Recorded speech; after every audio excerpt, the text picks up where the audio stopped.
자, 시작을 해보도록 하십시다.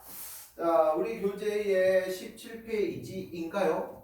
그렇죠? 그래서 제목이 기관계의 통합작용인데, 기관계의 통합작용입니다.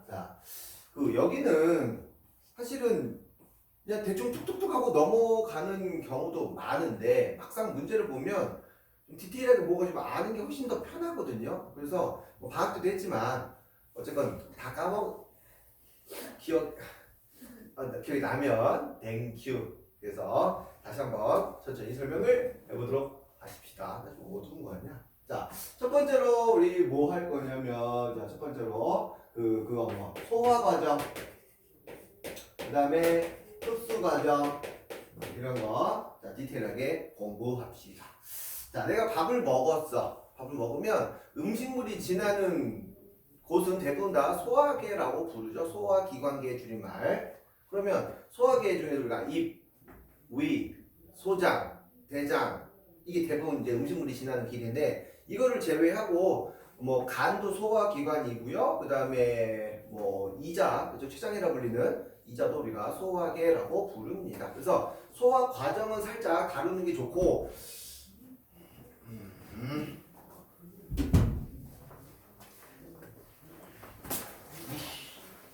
빨리. 그래서 소화 과정을 다루는 게 좋고요. 혹시 학교에서 내가 얘기해 준 것까지 얘기를 안 해더라도, 그렇죠? 이 정도는 좀 알고 있자. 첫 번째로 우리 음식물을 먹으면 어디로 먹어요? 입으로 먹죠? 그래서 입에서의 소화 과정을 살짝 다룹니다. 자, 입에 음식물을 넣어요. 내가 삼겹살을 먹을 거야. 쌈에 밥 착 깔고 고기 딱, 쌈장 딱, 그렇죠?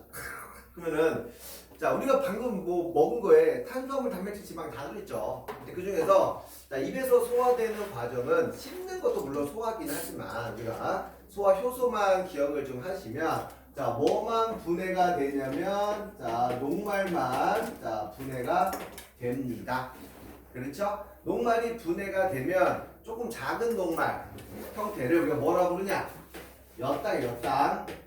엿당이라고 부르고, 아마 덱스트리까지는 배우지는 않을 거예요. 그러니까 그냥 엿당으로 분해가 된다, 이 정도만 좀 알아두자. 그러면 입속에는 여러분 침이 있고요. 침 속에 소화 효소가 들어있죠. 걔들이 뭐예요? 아밀레이스. 그래서 그냥 알아만 둬. 그렇죠? 지금 막 그러지 마시고, 아밀레이스에 의해서 분해가 됩니다. 이게 다야. 이 정도 알 수 있잖아. 그렇죠? 그 다음에 두 번째로 꿀꺽 삼켰습니다. 음식물이 위로 가죠? 아래로 가나? 아래로 가? 위로 가? 아래로 가? 어디로 가? 그렇죠? 아래에 있는 위장으로 가겠죠. 그래서 꿀꺽 삼켰습니다. 위로 가요. 위에 가면 뭐만 분해가 되냐면 단백질만 분해가 됩니다. 우리 통합 때 단백질을 구성하고 있는 기본 단위를 아미노산이라 불렀고, 아미노산과 아미노산의 연결을 우리가 펩타이드 결합이라 불렀고, 그 펩타이드 결합이 여러 개 연결된 걸 우리가 폴리펩타이드라 부르거든요. 단백질은 뭐냐면 그런 폴리펩타이드들이 막 이렇게 꼬여 있는 거야, 시계. 그래서 이 단백질을 분해하면 완벽하게 다 분해하기 좀 힘들고, 폴리펩타이드 정도까지 좀 작은 단백질, 폴리펩타이드까지 분해가 됩니다. 어떤 책에서 얘를 펩톤이라고 얘기하는 책도 있어. 요새는 점점 안 쓰는 단어긴 한데 펩톤이라고 부르기도 해요. 가끔 가다가. 그렇죠? 17페이지야 이 새끼야. 기관계 통합작용. 그러면 위 속에는 위액이 있고요. 위액은 단백질을 분해하는 소화 효소를 누가 갖고 있냐? 펩신이라고, 펩신. 그래서 펩신이라고 하는 소화 효소에 의해서 분해가 됩니다. 물론 이게 펩신이 들어있는 건 아니에요. 원래는 좀 안 중요한 거, 펩신노젠이라는 게 들어있어서 얘가 펩신으로 나중에 활성화가 돼야 기능이 가능해요. 그렇죠? 그래서 입과 위의 소화는 어렵지는 않습니다. 자, 세 번째로 이제 얘네들이 어디로 가요? 자, 이거. 얘네가 어디로 갑니까? 자, 소장으로 가는데 소장이라고 학교에서 배우기도 하고 작은 창자라고 배우기도 할 거야. 난 옛날 사람이니까 소장이라고 얘기를 할 겁니다. 혹시 단어가 책에 좀 달라도 이해하세요. 작은 창자가 맞아. 나 왜 모르는 거 아니다. 알고 있어? 자, 그러면 소장으로 가면 아직 분해가 안 된 녹말도 한번 분해를 마무리 좀 해주셔야 되고요. 이 폴리펩타이드도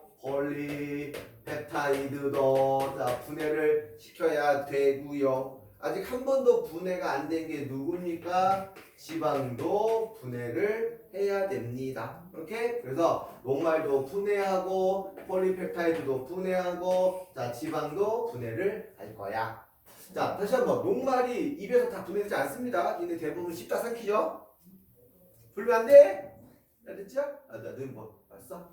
그래서 녹말을 다시 한번 분해하면 자, 엿당과 넥스트린으로 그 다음에 이 폴리펩타이드를 좀 더 쪼개면 펩타이드 결합이 2개, 3개 묶여있는 게 있거든요. 그래서 좀 작은 단백질이라고 부르기도 하는데 좀 있어 보이기 위해서 그렇지? 2개 혹은 3개가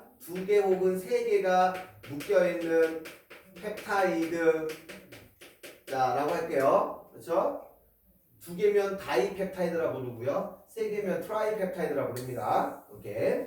다음, 자, 지방을 분해하게 되면 자, 지방산하고 뭐 모노글리세리드라고 불리는 책도 있고 혹은 그냥 글리세롤이라고 불리는 책도 있고 이게 책마다 좀 달라. 학교에서 지방산하고 모노글리세리드인지 아니면 지방산하고 글리세롤인지 본인들이 이제 구분하셔야 알겠죠? 오케이. 그러면 녹말을 분해하는 효소는 자, 아밀레이스 한 번 더 나오고요. 아밀레이스. 그 다음에 이 단백질을 분해하는 거는 트립신이라는 게 있고요. 트립신. 오케이. 자, 지방을 분해하는 건 라이페이스 라는 자, 부분이 있습니다. 근데 얘네들은 소장액에서 나오는 게 아니야. 이 중요하죠. 얘는 어디서 나와요? 이자액에서 나옵니다. 이자액에서 나오는 걸 우리가 이자액 속에 아밀레이스, 트립신, 그 다음에 라이페이스가 들어있다는 점. 오케이. 그 다음 이 지방은 여러분 너무 딱딱해요. 좀 부드럽게 만들어서 분해를 해야 되거든요. 그래서 얘를 도와주는 물질이 있어야 돼. 걔 누구예요? 쓸개즙이 필요합니다. 오케이? 이 쓸개즙은 쓸개에서 만드는 거죠? 아니지. 아니요. 그렇죠? 쓸개는 간에 붙어 있는 건데 얘는 간에서 만들어집니다. 간에서 자, 생성된다. 요거 조심해 주셔야 될 것 같아요. 알겠죠? 어렵지 않음. 그 다음 자, 아직 더 분해가 덜 끝났어. 엿당도 분해해야 되고요. 자, 한 번 더 물론 얘는 다 분해됐음. 그렇죠? 얘는 한 번 더 분해를 해서 결국 녹말은 포도당까지 분해를 좀 해주셔야 되고요. 그 다음에 얘는 아미노산까지 완벽하게 분해를 해주셔야 됩니다. 그래서 안 중요하지만 좀 있어 보이기 위해서 엿당을 분해하는 건 말테이스라는 게 있고요. 말테이스 하나가 안 중요해. 그렇지? 요거 중요한 얘를 분해하는 건 펩티데이스 소화 효소라고 생각하세요. 펩티데이스 이런 소화 효소에 의해서 완벽하게 다 분해가 됐음. 이게 소화 과정 다야. 그렇죠? 원래 더 디테일하죠. 디테일한데 이게 생명에서는 이 정도만 알고 있어도 충분히 문제가 없습니다. 더 중요한 거는 자, 작은 창자가 이렇게 있음. 소장이 이렇게 있어. 열심히 소화시킨 작은 덩어리 포도당, 아미노산, 지방산, 글리세롤이 소장에서 어떻게 되냐면 움직이다가 흡수가 돼야 돼요. 그래서 흡수가 돼야 되는데 소장 벽에는 털 같은 애들이 이렇게 나 있죠. 이 털을 우리가 보통 융털이라고 배웠고, 예, 맞아. 얘 이름이 자 융털이라고 배웠음. 혹은 보통 수능적인 표현으로 소장의 상피세포라고 부르기도 해요. 융털이란 말도 맞고요. 상피세포라는 단어도 맞습니다. 알겠죠? 그래서 우리 수학 때부터 여기 융털을 겁나 크게 자 확대를 하면 이렇게 생겼다고 그림을 그리잖아. 그렇지? 그래서 여기 있는 융털 하나를 확대했음. 자, 이렇게 기둥이 하나 세워져 있고요. 그 주변에 혈관들이 감겨 있는 모습이라 이렇게 하죠. 와, 기둥이 있어 보인다, 그렇지? 그래서 여기 중간에 기둥을 우리가 암주관이라고 부르고 그 주변에 있는 혈관을 뭐라 부름? 모세혈관이라고 부름. 그래서 얘네들이 지나가면서 융털로 흡수가 되는데 흡수될 때 일단 다 심장으로 보내줘야 돼요. 그 심장에서 다 쏴주는 거 혈액에 녹여서. 그러면 일단 심장으로 가는데 문제는 모세혈관에는 물이 많아. 혈액이니까. 그래서 물에 녹을 수 있는 애들은 자 모세혈관으로 흡수가 되는 거죠. 그래서 수용성 영양소는 모세혈관으로 흡수됩니다 라고 하고요.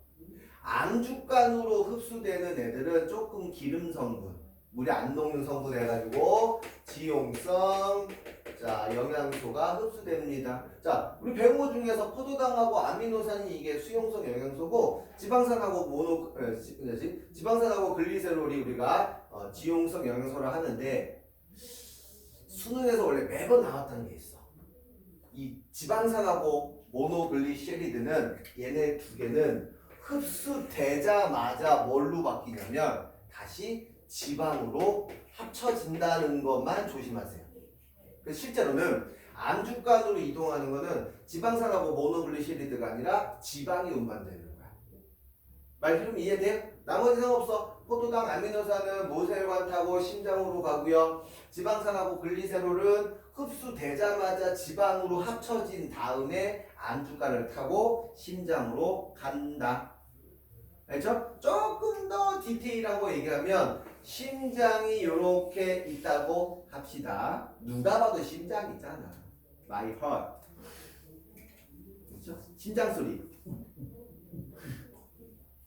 그래서 요 지용성 영양소는 자 어딜 통해서 갑니까? 이 혈관 아니에요. 혈관 친구입니다. 혈관 친구들이 뭐예요? 림프관 여러분 림프관 그 림프관을 타고 정맥을 타고 심장으로 들어가는 거야. 됐죠? 이 수용성 영양소는 심장으로 바로 가지 않아요. 중간에 엄청난 중요한 기관을 거쳐가죠. 그 기관이 뭐예요? 간이에요. 간. 그래서 모세혈관으로 흡수된 애들은 간으로 갔다가 간에서 심장으로 옵니다. 왜냐면 포도당 같은 애들은 바로 혈액으로 보내면 위험해. 그래서 간에서 약간 저장해놔야 되죠. 저장했다가 필요하면 뭐해? 내보내줘야죠. 나중에 호르몬 할 때 한 번 더 나왔던 거지. 그래서 사실 여기서 끝내도 되는데 좀 더 있어 보이기 위해서 모세혈관에서 간으로 가는 혈관 이름을 우리가 간문맥이라고. 간문맥. 문제 꼭 가끔 심화 나오면 간문맥 정도는 좀 알자. 간에서 심장으로 가는 혈관을 우리가 뭐라고 부르냐면 간정맥이라고 부른다는 점. 이게 소화와 흡수입니다. 그러면 우리가 오늘 배우는 단원의 제목이 기관계의 통합작용인데 통합이란 말이 뭐냐? 모든 기관계들은요 독자적으로 움직이지 않는다는 거죠. 지금 봤으면 바로 보이죠. 열심히 소화시켜서 누가? 소화계가 그 온몸으로 쏴줘야 되잖아. 근데 어떻게? 심장으로 보내야 되거든. 심장은 무슨 개야? 순환계. 그래서 소화계랑 순환계는 결국에는 서로 상호 보완적 관계를 하고 있습니다. 첫 번째 내용 소화 흡수 내용입니다. 질문 없어. 정리 플리즈.